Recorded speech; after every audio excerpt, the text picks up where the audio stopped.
இமாம் அத்தா அல் குராசானி ரஹிமஹுல்லாஹ் அவங்க சொல்றாங்க, 3 சந்தர்ப்பங்களில் நீ உஷாராக இரு. ஒன்று, உன்னுடைய நண்பன் நோய்வாய்ப்படுகிற போது. இன்னொன்று, உன்னுடைய நண்பன் நெருக்கடியில் இருக்கிற போது. 3, உன்னுடைய நண்பன் உன்னை மறந்து விடுகிற போது. இன்று 3 சந்தர்ப்பத்திலும் நீ எச்சரிக்கையோடு இரு.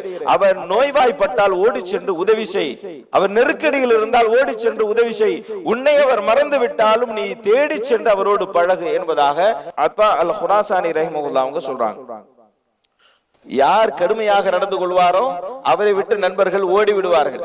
யார் மென்மையாக நடந்து கொள்கிறார்களோ அவர்களோடு நண்பர்கள் சேர்ந்து கொள்வார்கள். மகிழ்ச்சி என்பது கண்டும் காணாமல் இருப்பதில் தான் இருக்கிறது என்பதாக மன் ஷத்தத நஃபர வமன் தராஹா தஅல்லஃப வஸ்ஸுரூரு ஃபி தகாஃபுல் என்பதாக சொல்றாங்க. யார் ரொம்ப கட் அண்ட் ரைட்டா இருப்பாங்க, சில பேர் ஸ்ட்ரைட் ஃபார்வர்டா, நாலாம் எப்பயும் ஸ்ட்ரைட் ஃபார்வர்டு தான், நாலாம் கட் அண்ட் ரைட்டா இருப்பேன் அப்படின்னு சொல்லி அதை பெருமையா வேற பேசிக்குவாங்க. அந்த கட் அண்ட் ரைட் இதெல்லாம் நட்புக்கு வேலைக்கு ஆகாது. அதனால கடுமையாக நடந்து கொண்டால் நண்பர்கள் ஓடி விடுவார்கள், மென்மையாக நடந்து கொண்டால் நண்பர்கள் சேர்ந்து கொள்வார்கள். மகிழ்ச்சி என்பது, நட்பு என்பது எதில் இருக்கிறது தெரியுமா? கண்டும் காணாமல் இருப்பதில் தான் இருக்கிறது என்பதாக இமாம் முகஸும் இப்னு சைஃபி ரஹிமஹுல்லாஹ் அவங்க சொல்றாங்க. ஹாலித் இப்னு ஸஃபான் ரஹிமஹுல்லாஹ் ஒரு பெரிய மகான், அவங்க கிட்ட கேக்குறாங்க, எப்படிப்பட்ட நண்பர்களை நீங்கள் விரும்புவீர்கள் என்பதாக கேட்டாங்க.